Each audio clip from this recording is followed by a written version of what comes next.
Hey everyone, welcome back to the channel for another deep dive. If you like this video, please like and subscribe to the channel. Today we're going to be talking about Crouching Tiger, Hidden Dragon, and we're going to be going deep. If you've never seen this film, it's absolutely gorgeous, and we have a really great review that we're going to be picking apart and kind of getting into all the details and the symbolism. Yeah, this movie really, it's one of those films that works on so many different levels.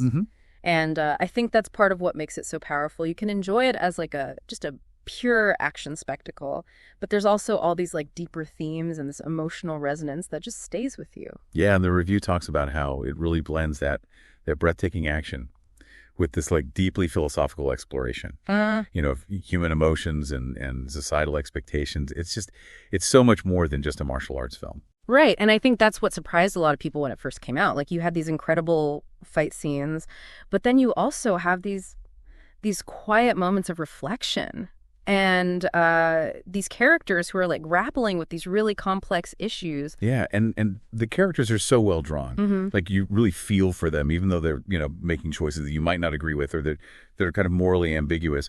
And the review highlights like Li Mu Bai, this legendary warrior. He's kind of wrestling with his feelings for Shu Lien, who's this woman who's also a warrior, but she's very much bound by duty and tradition. And then you have Zhang Ziyi, who is just this like powder keg of, she's this noble woman, but she's just like chafing against the constraints of her society. Yeah, Zhang Ziyi's character is so fascinating. Like, she represents that yearning for freedom that I think we can all relate to on some level. Like, she's this young woman who's been told how to live her life, and she's just not having it. Yeah, she's definitely a rebel. And you see that rebellion kind of manifest in those incredible fight sequences. It's almost like her body itself is a form of rebellion against the constraints of her world. Oh, absolutely. And the way those action sequences are choreographed by Yuan Wu Ping, it's just mind-blowing. Yeah. Like, he uses the environment in such a creative way, especially in that bamboo forest duel, like the way she loops and twirls through those bamboo stalks. It's like she's defying gravity. Yeah, and it's not just about the spectacle. It's like a visual representation of her yearning for freedom.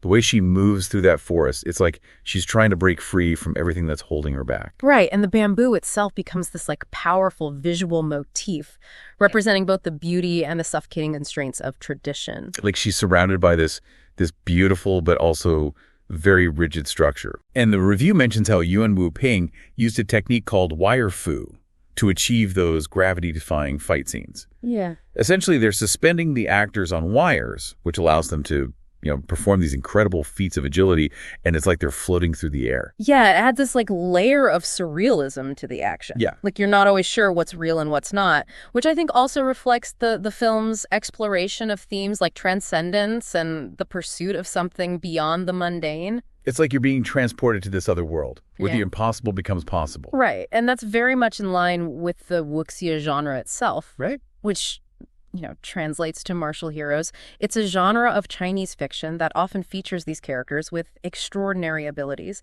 who are kind of operating outside the confines of conventional society. So it's like Ang Lee is visually capturing the essence of that genre. It's exact. And then you have the visuals themselves. Yeah.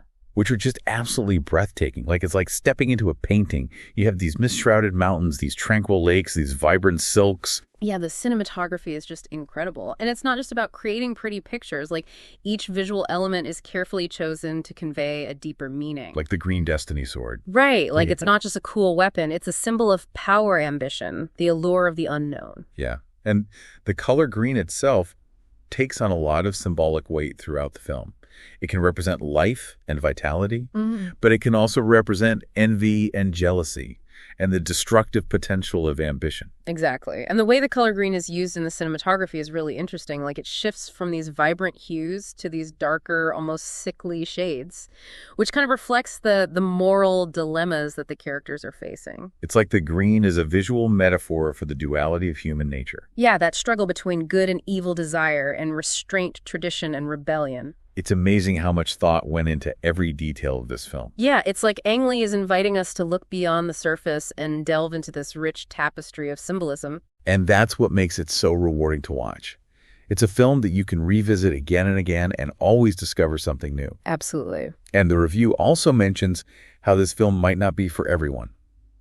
especially those who are expecting like a fast-paced action flick. Right. The pacing is very deliberate. It is. Which gives you time to absorb the characters and the philosophical musings. Yeah, it's not a film that spoon-feeds you answers.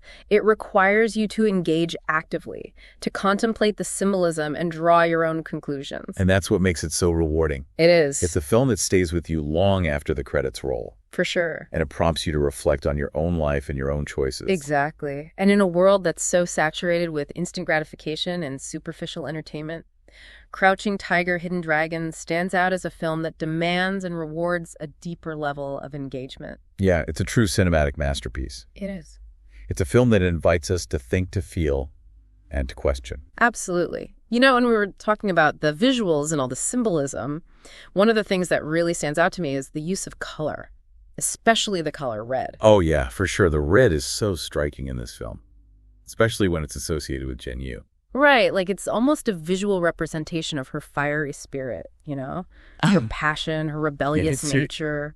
Yeah, like her signature color almost. Mm-hmm. Think about that scene where she steals the green destiny sword. He's wearing that vibrant red robe. Yeah. And it just pops against those muted tones of the desert landscape. Oh, yeah, that's such a great visual. It's like a declaration of her defiance. Like she's refusing to be contained by the expectations of her society. Yeah, it's like a big FU to tradition. Exactly. And you see red associated with other moments of rebellion and emotional intensity throughout the film, like when she's fighting those desert bandits or her encounter with Lo in the cave. Yeah, it's interesting how the red kind of foreshadows the violence that will follow. Like her actions have consequences. Those consequences are often bloody. That's a really interesting point. It's like the red is a visual thread connecting those moments of passion, rebellion, and ultimately tragedy. Yeah, it's really subtle, but it's definitely there. And I think it adds another layer of depth to the film. Oh, absolutely. It's that attention to detail, that layering of symbolism. That's what elevates this film to a work of art. Yeah, for sure. And speaking of symbolism, the review talks about how Zhang Ziyi's journey kind of reflects a broader social commentary.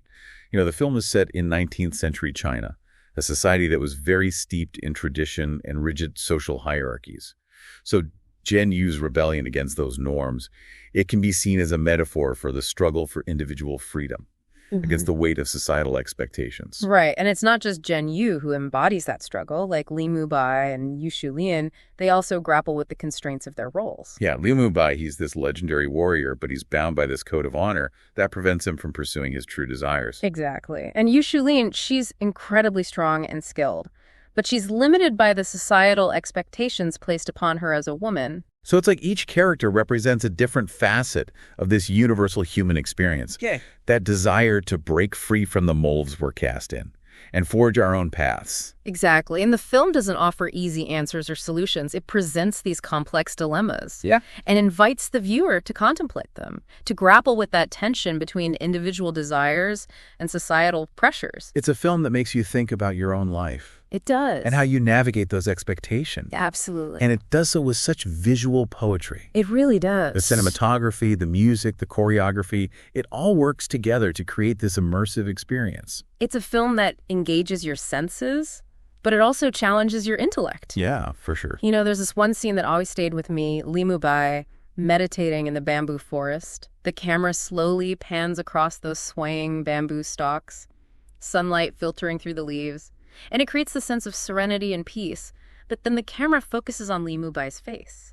And you see this flicker of sadness, this hint of longing beneath his calm exterior. It's those subtle moments, those glimpses into the characters' inner lives that make the film so powerful. Yeah, it's not just about the spectacle. It's about those quiet moments of reflection, the unspoken emotions that simmer beneath the surface. And that attention to detail, that nuanced exploration of the human condition, that's what sets this film apart from other martial arts films. Yeah, for sure. It's a film that you can watch multiple times. Oh, definitely. And always discover something new. Absolutely. And the review also mentions how this film kind of broke barriers. You know, it brought the wuxia genre to a global audience. Right. And it paved the way for other foreign language films to gain recognition. It did. I mean, it won 4 Academy Awards. Yeah, it was a huge deal. And it really showed that a film could be both visually stunning and intellectually stimulating. and still appeal to a wide audience. Exactly. It challenged those preconceived notions about what a martial arts film could be. Yeah, it proved that the genre could be a vehicle for profound storytelling. And philosophical exploration. So I'm curious, are there other films that kind of capture that same blend of artistry and action? Movies that someone who loves Crouching Tiger, Hidden Dragon might also enjoy. Oh, yeah. There are definitely a few that come to mind. If we stay within the wuxia genre, Zhang Yimou's Hero is a must-see. Oh, yeah. Hero's fantastic. Yeah, it has a similar visual aesthetic with those stunning color palettes and breathtaking landscapes. Yeah, and it also explores those themes of perspective and the subjectivity of truth. It really makes you think about how history is written. Exactly. And another one by Zhang Yimou is House of Flying Daggers. That one's got a bit more romance and intrigue. Oh, yeah. I love the choreography in House of Flying Daggers. It's amazing. Those dancers and warriors moving with such grace and fluidity. It's mesmerizing. It is. And for something completely different, but thematically similar. I think Ang Lee's Brokeback Mountain is worth mentioning. Oh, yeah. Breakback Mountain is a great film. Yeah, it's a totally different context, but it explores those same themes of forbidden love and societal pressures.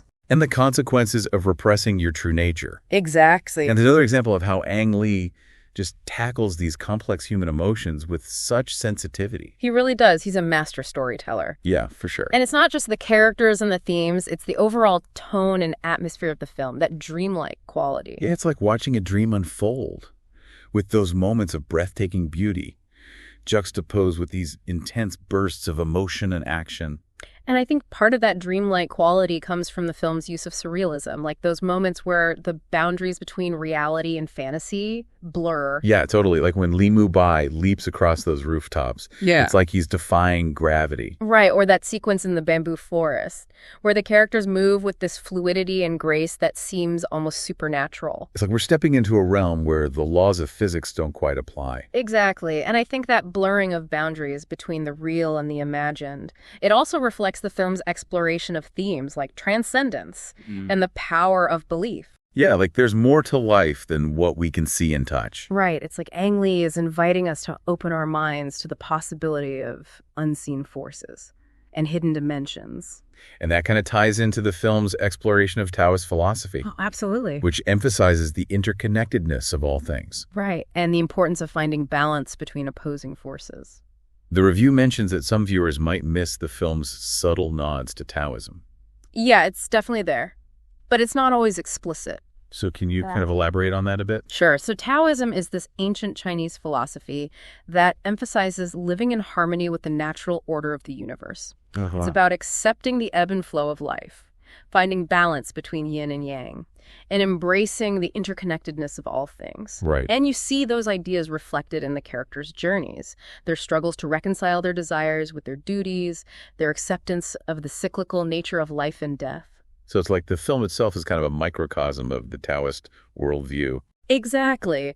And for anyone who's interested in exploring films that delve deeper into Taoist philosophy and Eastern spirituality, I highly recommend checking out Akira Kurosawa's Dreams. Oh, yeah. Dreams is a great one. It's so visually stunning and thought-provoking. It is. And for those who are drawn to the film's exploration of existential themes, Wong Kar-wai In the Mood for Love is another one to check out. Oh, yeah, that's a great suggestion. It doesn't have the martial arts, but it shares that same sense of longing and unspoken emotions. Yeah, and the bittersweet beauty of missed connections. Exactly. So as we wrap up our deep dive into Crouching Tiger, Hidden Dragon, what would you say is the film's most enduring legacy? That's a tough one.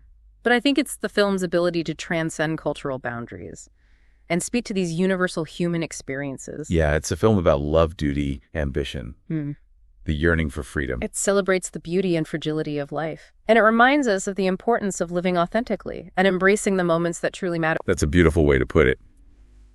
For anyone who hasn't seen this film yet, I urge you to seek it out. You won't be disappointed. It's a true cinematic masterpiece. It is, and it's a film that will stay with you long after the credits roll. So thank you for joining us on this journey into the world of Crouching Tiger, Hidden Dragon. Yeah, thanks for watching. And we'll see you in our next deep dive.